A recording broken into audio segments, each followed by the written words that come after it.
This is 3.3 part 1. 3.3 part 1. 3.3 is the last section of the test. Okay, your test will cover 3.1, 2, and 3. And I'm trying to get through 2 days of 3.3. Okay, so gear up. This is 3.3 part 1. The title is Rates of Change and Behavior of Graphs. Behavior of graphs, meaning what does the graph do? What does it look like? What is its shape? And how can we tell that? By analyzing the rates of change. Okay, rates of change. And so the first thing that I want to talk to you about is something called the average rate of change. The average rate of change. And what I really think I want to do here is go to a blank page so that I can have you take some notes before we start problems. So rate of change. What do you think that describes? Slope. Oh, I love it. In this context, rate of change describes how an output quantity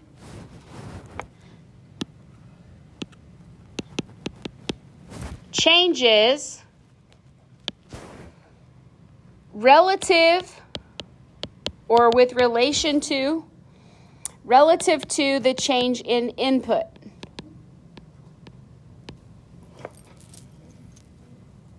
Relative to the change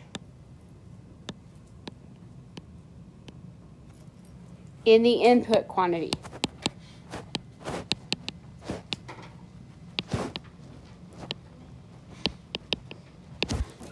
Relative to the change in the input. So how is y changing as x changes? What is happening with the y values as the x values?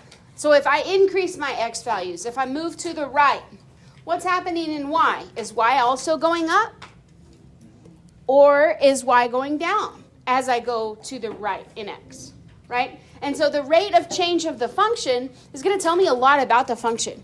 I really liked what Zaylee said about the rate of change, meaning the slope. The slope, we talk about that. When we were doing lines, the rate of change of the line would be the slope, the rise over the run, right? But I can look at the rate of change on any function. It doesn't just have to be a linear function, okay? So this brings up the average rate of change. It says in your textbook, if we use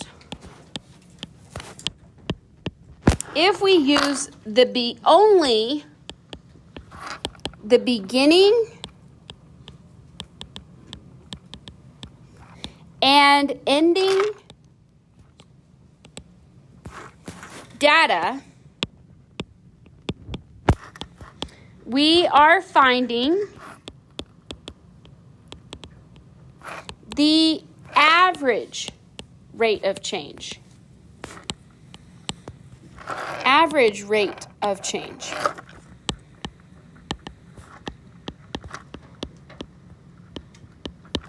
Okay. All right, so I want you to envision this function, and I'm just going to let it be some kind of parabola. Okay. Can you draw that? Now, imagine that I want to know how this function is changing on the interval from A to B. Notice that I marked 2 spots on this parabola. Can you see it? The 2 spots on the parabola? Okay. The rate of change, or the average rate of this change of this function, is actually the slope of the line between these 2 points. The slope of the line between A and B. So how does this function change? Well, I look to the slope of the line between those 2 points. That tells me the average rate of change. Okay. Imagine that you were driving from here to Amarillo. Okay. Point A to point B. The average rate of change actually takes the distance that you traveled from point A to point B, so about 60 miles, divided by the amount of time that it took you to get there. Let's say it takes you 60 minutes. What is your average rate of change? If you go 60 miles for 60 minutes, what's your average rate of change? A mile a minute, 60 miles per hour. Perfect. Does that take into account the fact that you might have had to stop and panhandle at the red light? No, it's your average rate of change. It wants to know what happened at the beginning and what happened at the end over the time interval between them. That is the average rate of change. Okay. There are some formulas here for average rate of change. And I want you, when you ever see average rate of change, I want you to think one thing.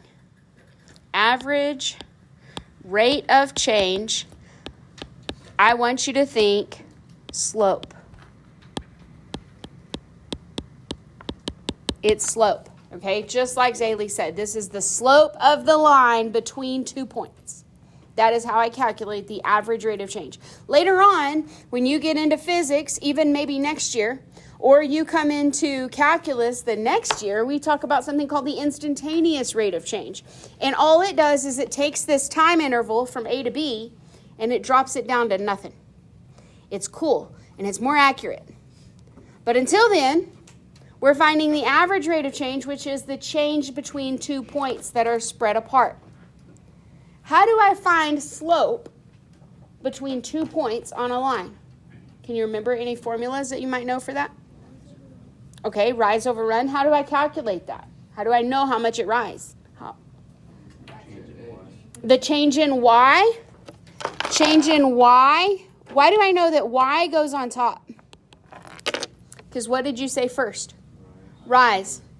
Y's rise. Delta? Good question. I actually have a note to talk about that. So to find the change in y divided by the change in x, I can do the difference between the two, right? I can take my y2 value minus my y1 value. So y from the second point minus y from the first point divided by x2 minus x1, yeah? Okay, but in this class, we've switched kind of out of using y. And now we're talking about functions and function notation. So how might I find my y value given a function of x? F of x. And so the first one's going to be f of x2 minus f of x1 divided by x2 minus x1. So instead of using y, we're using the change in f of x values. Okay. And the question that Mason had in the very back just a minute ago was, what is that triangle? This triangle is the Greek letter. It actually comes from the Greek alphabet. It is the Greek letter delta. Delta. It's a symbol. And it symbolizes a change in quantity. It means change in y divided by change in x. And if you'll remember at the very beginning today, we said rate of change describes how an output quantity changes relative to the input quantity. The change in y divided by the change in x. Change. It symbolizes a change in quantity. When we're in physics, we use velocity. Velocity is equal to a change in displacement per change in time. Distance over time. That means miles per hour. Zoom, zoom. Yeah, sure. Same thing. Same thing. Average speed then, average rate of change is how far did they go and how much time. Okay, so this is one of those things y'all ask me all the time. When will I use this in real life? That was the real life application. Okay, all right. Okay, so here's example 1. And they've given us a table of values, and it says compute an average rate of change. Using the data in table 1, find the average rate of change of the price of gasoline between 2007 and 2009. Okay, find the average rate of change in the price of gasoline between 2007 and 2009. So question, what are my input values? The years. What are my output values? The price. So to find the average rate of change here, I don't know why that's not an A. Okay, so my average rate of change is going to be output, so change in my Y value, C of what year first?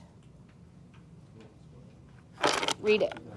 2007 to 2009. Those are my endpoints.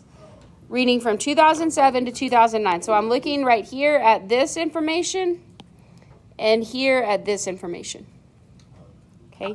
C of 2009 is going to come first, minus cost in the year 2007. That's my change in Y, change in outputs. Divided by change in input, which what is X, my X2, 2009, that's my input, minus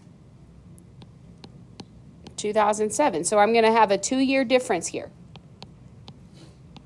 2009 divided by 2007. Y'all understanding where that 2 comes from? Or 2009 minus 2007. 2-year difference. What is C of 2009? When I input 2009, what was the cost of gas that year? 2.41. That comes from this number right here. Okay. And what was it in 07, Mason? 2.84. Okay, so let's go ahead and compute.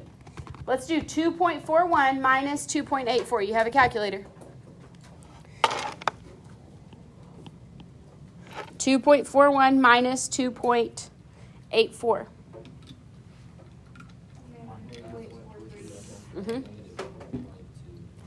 So negative 0.43 over 2, and Marcus reduces that down to negative 0.215. This is money, so let's go negative 0.22. So what are we saying? Per year. Price of gas is decreasing at an average rate of 22 cents per year. Yeah. Then it decreased, and then what happened? What happened this year? 2012. What are 2012? And 2008, look, it shot up again. What are those years? Anybody? Election years. Election years. And the Olympics. Remember I told you those all fall in the same time frame? Elections and Olympics. Yeah, politics. Politics will swing a gas price in a hurry. Okay. Any questions on this? How do I read the table? How do I plug into the whole time we're doing this today, we're plugging into the same formula. We're going to look at it several different ways. Okay.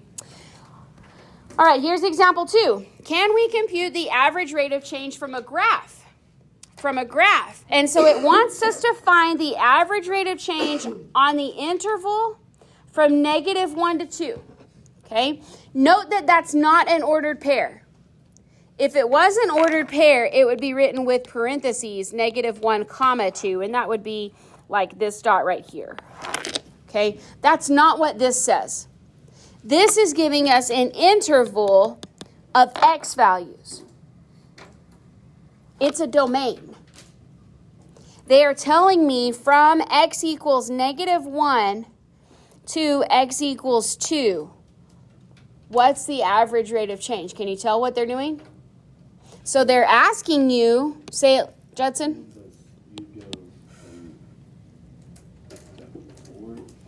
I think it's 3. So you're finding the slope of this line right here that runs between those two x values. Can you understand that? We're finding the slope of, it's called the secant line because it crosses in 2 places on the function. So we're finding the slope of the secant line. So our average rate of change in this always is going to be f of x2 minus f of x1 divided by x2 minus x1. And in this problem, negative 1 is noted as x1 But it's not x1, y1 like it was in Algebra 1. They would give you 2 points. It's not that. They're giving me x1 and what's 2? x2. It's the other x value. And so I'm to go to my picture and find the y values. You seeing that? So my 2 points, I can still read them from my picture. Okay, but they're just not spelling it out for you like they did when you were freshmen. So in this case, f of x2. What is x2? x2 is 2, right? So I'm going to look at f of 2 minus f of negative 1 divided by 2 minus negative 1. That's what I'm picking off of my picture here.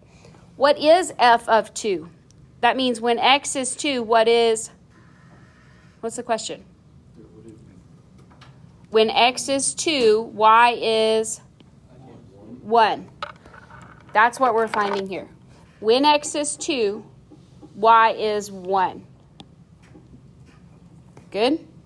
So f of 2 is 1 minus f of negative 1. So when x is negative 1, y is 1, 2. It's not 3. It's 4.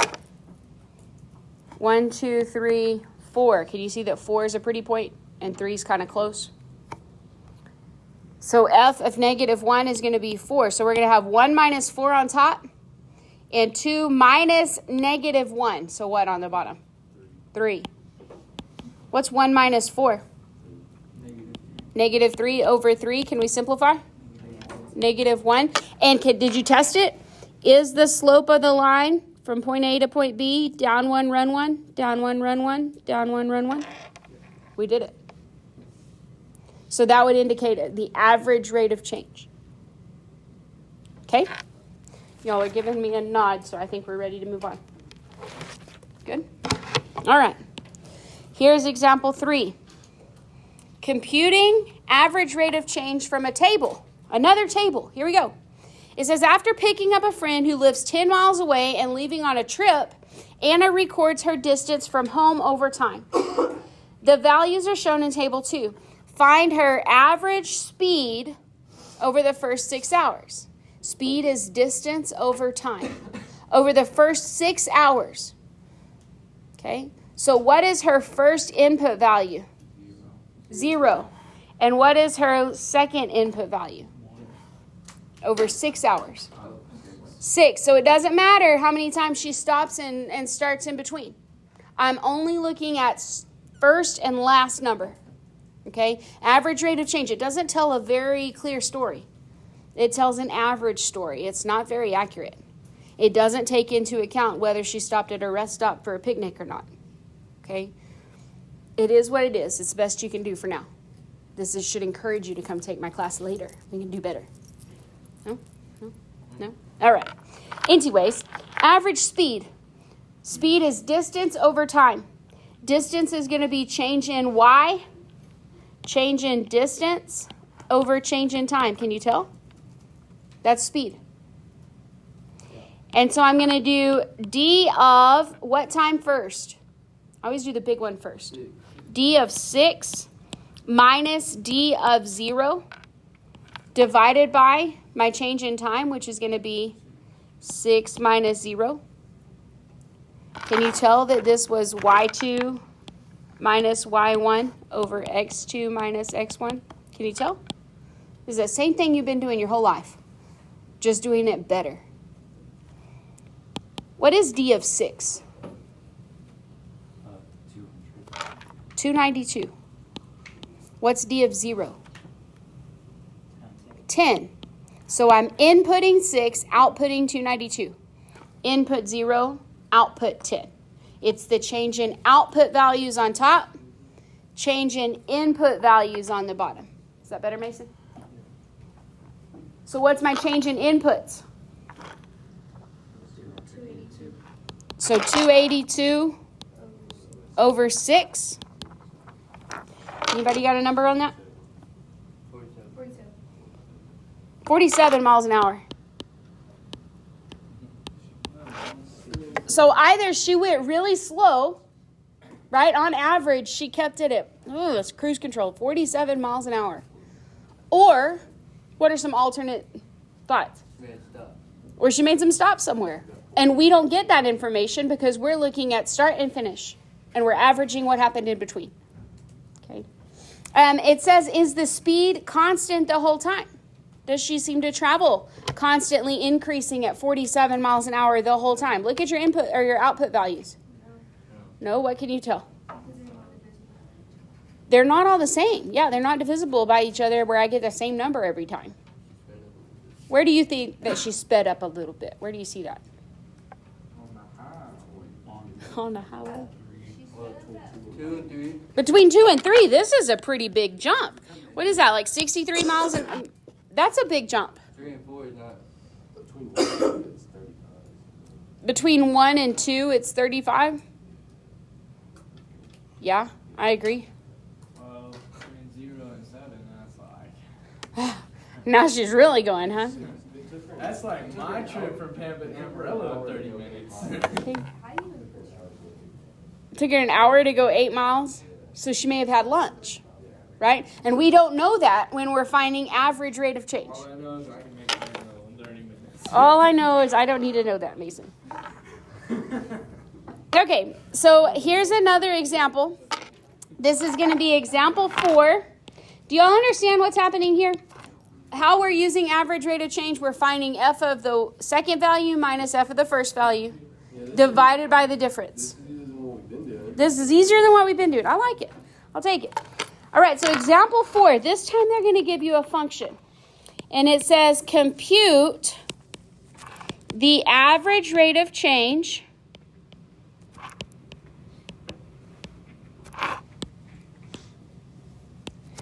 some classes I have seen people call it AROC, like this, AROC. I'm hesitant to not do that because then when we do IROC, instantaneous rate of change, you're not going to know which one's which if you're not in the habit of knowing what you're talking about. So I'm pretty anti these abbreviations. You won't see this from me. I want you to write it out and know what you're talking about. All right, so compute the average rate of change of f of x equals x squared minus 1 over x. So they give us a function, and we're supposed to do this on the interval from 2 to 4. On the interval from 2 to 4. And again, those are two x values. That's not a point. That is not x comma y. That is on x1 to x2. Are you following that? So my formula for this is going to be f of 4, my second letter, my bigger number, f of 4 minus, and y'all tell me, f of 2 divided by 4 minus 2. Nice. There are a ton of these in your homework. So I'm telling you right now, don't be looking at this thinking, I'll figure it out later, because this is now. I'm trying to teach you. Yeah? Okay, so how do I compute f of 4? How do I get that number? Plug it in. Yeah, we're going to substitute 4 into my f of x equation. So every time I see x, I'm putting a 4. This is going to be 4 squared minus 1/4. 16 minus 1/4. Could we call it 15.75? How am I going to get f of 2? Same thing. I'm going into my equation with a 2 in place of x. What's 2 squared? 4 minus half. 4 minus 1/2. 3.5? So on top, I've got the difference in 15.75 and 3.5 divided by 4 minus 2, I'm going to go ahead and call that 2.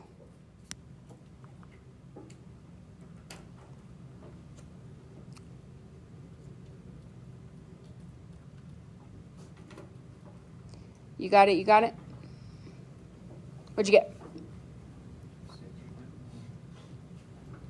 6.125?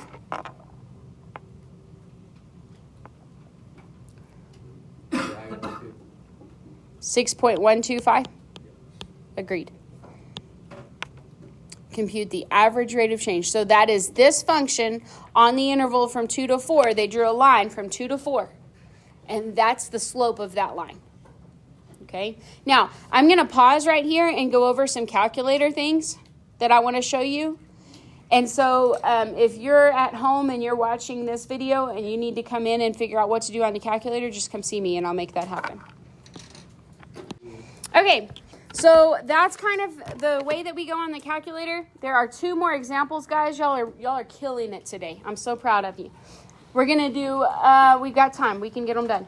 So here's the try it. This goes with the last example, and I will allow you to work on your calculator. Okay? So this is the try it for the last example. And it wants the average rate of change of f of x equals x minus 2 square root x. This is your function.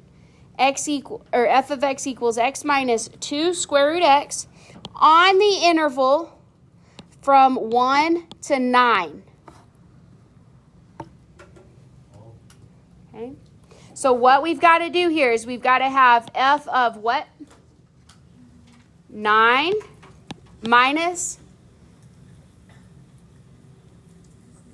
f of 1. Good. It's changing y values found by plugging in my x values, right?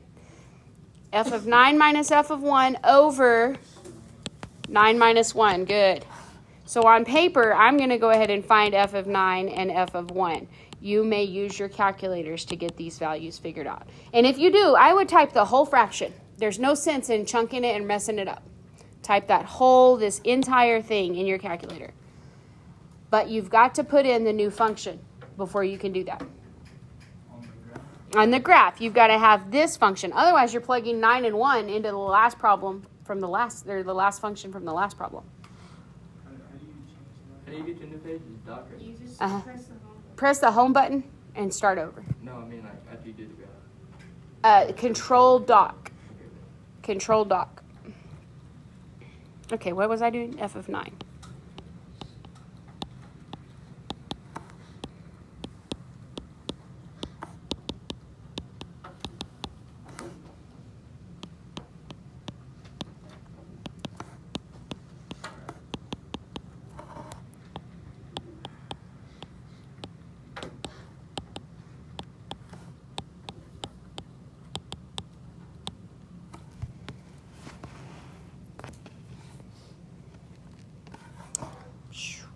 Shoop's looking at me like I'm crazy.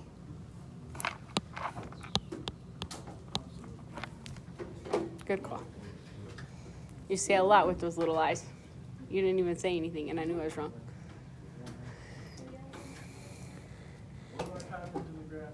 Type the function. F of x equals, but you don't have to put the f of x part. X minus 2 square root x. 0.5. 0.5. I did too. Look, I got half. 0.5 is 1/2. Half is good. I never go to decimals if I don't have to. Yeah.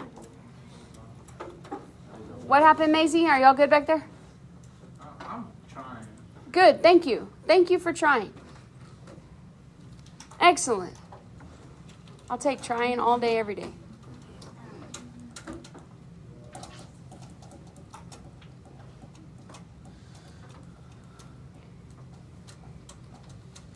Can you troubleshoot for me? Make sure he's okay. All right, here's our last example for today.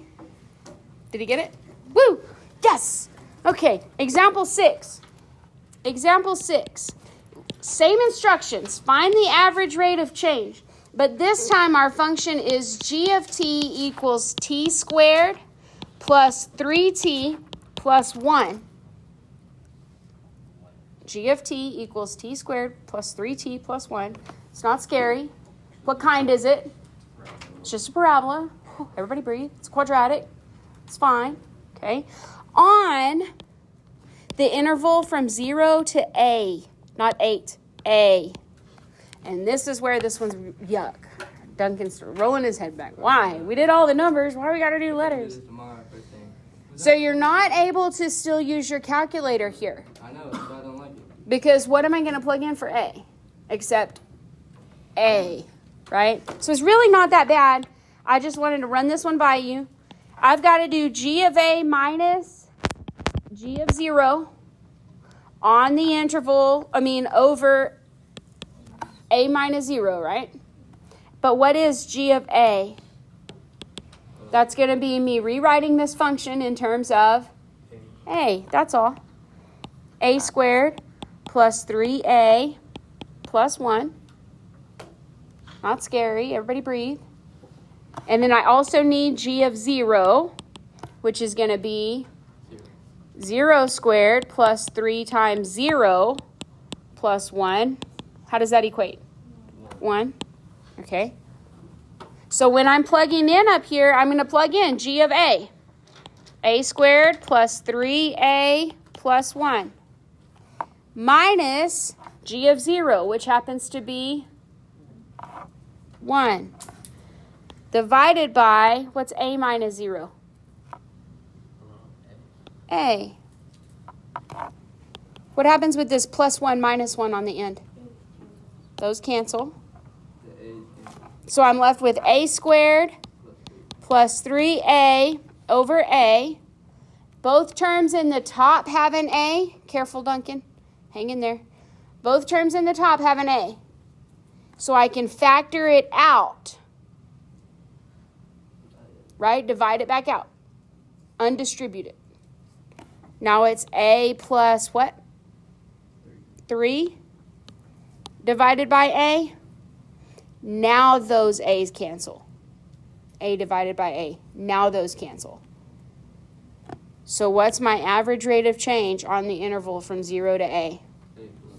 A plus 3. Nice.